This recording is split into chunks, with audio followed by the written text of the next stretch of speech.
Halo, Assalamualaikum warahmatullahi wabarakatuh. Saya Raftafar Alfarizki. Di sini saya ingin membahas tentang filsafat Taoisme.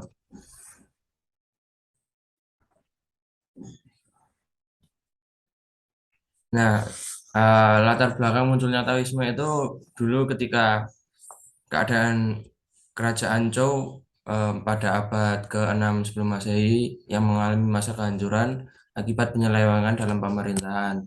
Kehidupan manusia semakin menderita, membuat orang-orang terpelajar kecewa. Kemudian dari sebagian mereka hidup menyendiri dan hidup sebagai biarawan. Lalu mendirikan suatu aliran filsafat yang dikenal dengan nama Taoisme atau Tao De Chia. Nah, di sini tokoh pertama atau peletak dasar ajaran Taoisme adalah Yang Zhu, tapi kemudian dipopulerkan oleh Lao Tzu. Menurut tradisi kepustakaan Cina, Lao Tzu disebutkan sebagai pendiri Taoisme. Kemudian yang meneruskan ajaran Taoisme adalah Chuang Tzu, murid pertama dari Lao Tzu. Nah, Taoisme sendiri itu adalah ajaran yang lebih menekankan pada perbaikan akhlak umat manusia yang sudah rusak. Kemudian untuk dapat menjadi manusia yang bijaksana dengan tujuan terakhir, yaitu untuk mendapatkan kebahagiaan yang kekal dengan cara menyatu dengan tahu atau Tuhan. Nah, Taoisme memahami Tuhan sebagai zat yang tidak bisa ditangkap dan tidak terdefinisikan. Dalam Mukadimah Tao Te Ching disebutkan bahwa tahu adalah zat yang diagungkan sesuatu yang maha halus, dan bila sesuatu itu dapat ditangkap pengertiannya, maka ia adalah bukan tahu yang sebenar-benarnya. Karena sifat tahu transendental, maka tahu merupakan dasar dari segala yang ada. Tahu menurut Taoisme artinya adalah Tuhan.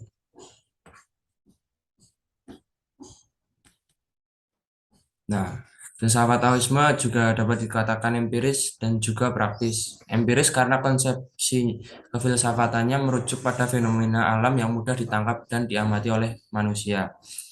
Misalnya, bagaimana sifat air dan matahari yang dapat memberi makna simbolik bagi kehidupan manusia di alam semesta. Praktis karena isi pemikiran Taoisme berisikan tentang cara hidup yang seharusnya dalam kehidupan sehari-hari, seperti kasih sayang sesama, keadilan, dan kejujuran. Nah, di sini tokoh-tokoh Taoisme yang pertama atau sebagai pendirinya ya, Lao Tzu dikemukakan bahwa tahu adalah sumber segala sesuatu. Tahu tak terbatas dan tidak dapat habis atau musnah. Dalam kitab Tao Te Ching, Lao Tzu juga menguraikan prinsip perubahan hal ihwal. Beliau mengatakan bahwa hoki dan musibah dapat saling berubah. Ia juga mengetahui bahwa perubahan volume dapat mengakibatkan perubahan mutu. Ia mengatakan, jangan takut kesulitan, asal berupaya dengan bertahap, pasti dapat menanggulangi kesulitan dan memungkinkan usaha besar. Tokoh selanjutnya ada Chuang Tzu. Beliau mengatakan bahwa tahu benar-benar berada dalam kenyataan. Tahu menjunjung alam dan tidak berbuat apa-apa. Dalam bidang politik, ia berpendirian tidak mengambil tindakan apa-apa. Tapi dalam bentuk penghidupan umat manusia, ia berpendirian hidup dengan sederhana. Dalam bentuk penghidupan umat manusia, ia berpendapat tingkat tertinggi dalam kehidupan umat manusia adalah bebas tak terkekang. Kebebasan terdapat di bidang semangat, bukan kehormatan material. Tokoh selanjutnya ada Hua Tuo. Beliau terkenal karena ilmu pengobatannya yang tiada tara. Beliau juga terkenal sebagai salah satu yang sangat pakar dalam ilmu pengobatan operasi di Tiongkok pada zaman tersebut. Sesungguhnya ia juga merupakan tabib pertama yang melakukan operasi bedah perut. Untuk mengurangi rasa sakit, Hua Tuo menemukan bubuk mafeisan yang berfungsi sebagai pembiusan seluruh badan. Ia juga yang menemukan jurus mematikan 5 hewan. Tokoh selanjutnya ada Zhang Sanfeng.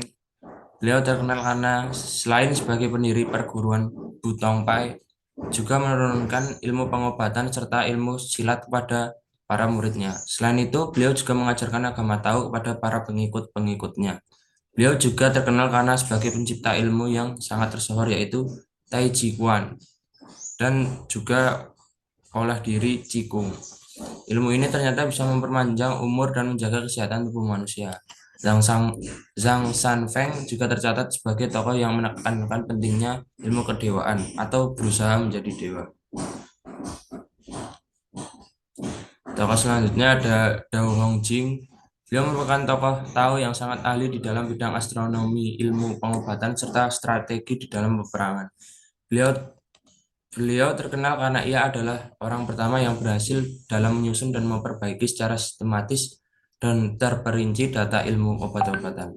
Buku-bukunya yang terkenal antara lain Yang Xing Yuan Minglu dan Ben Chao Jigzhu. Nah, tokoh selanjutnya ada Ke Hong. Beliau merupakan salah satu tokoh agama Tao yang cukup terkenal di zamannya. Selain karena banyaknya buku-buku pengobatan yang ditulisnya, beliau juga sudah bisa menjelaskan tentang gejala-gejala berbagai macam penyakit, diantaranya rabies, cacar, TBC, hepatitis, dan lain-lain. Walaupun pada saat itu belum diketahui penyebab penyakit yang sebenarnya, namun beliau sudah mengetahui jenis penyakit ini sejak ratusan tahun yang lalu. Beliau juga menerbitkan sebuah buku yang terkenal yaitu Bao Puzi. Nah, tokoh yang terakhir ada Zhuge Liang. Kemasyhuran beliau dalam sejarah zaman Samkok, di mana beliau terkenal karena keahliannya di dalam strategi perang dan pemerintahan. Selain itu juga beliau ahli dalam bidang astronomi dan ritual keagamaan agama Tao. Beliau juga sangat terkenal di dalam membantu Jenderal Besar Guangdong di dalam peperangan demi mempertahankan negaranya, yaitu adalah negara Song. Sekian presentasi dari saya. Bila ada kurang, mohon maaf. Assalamualaikum warahmatullahi wabarakatuh.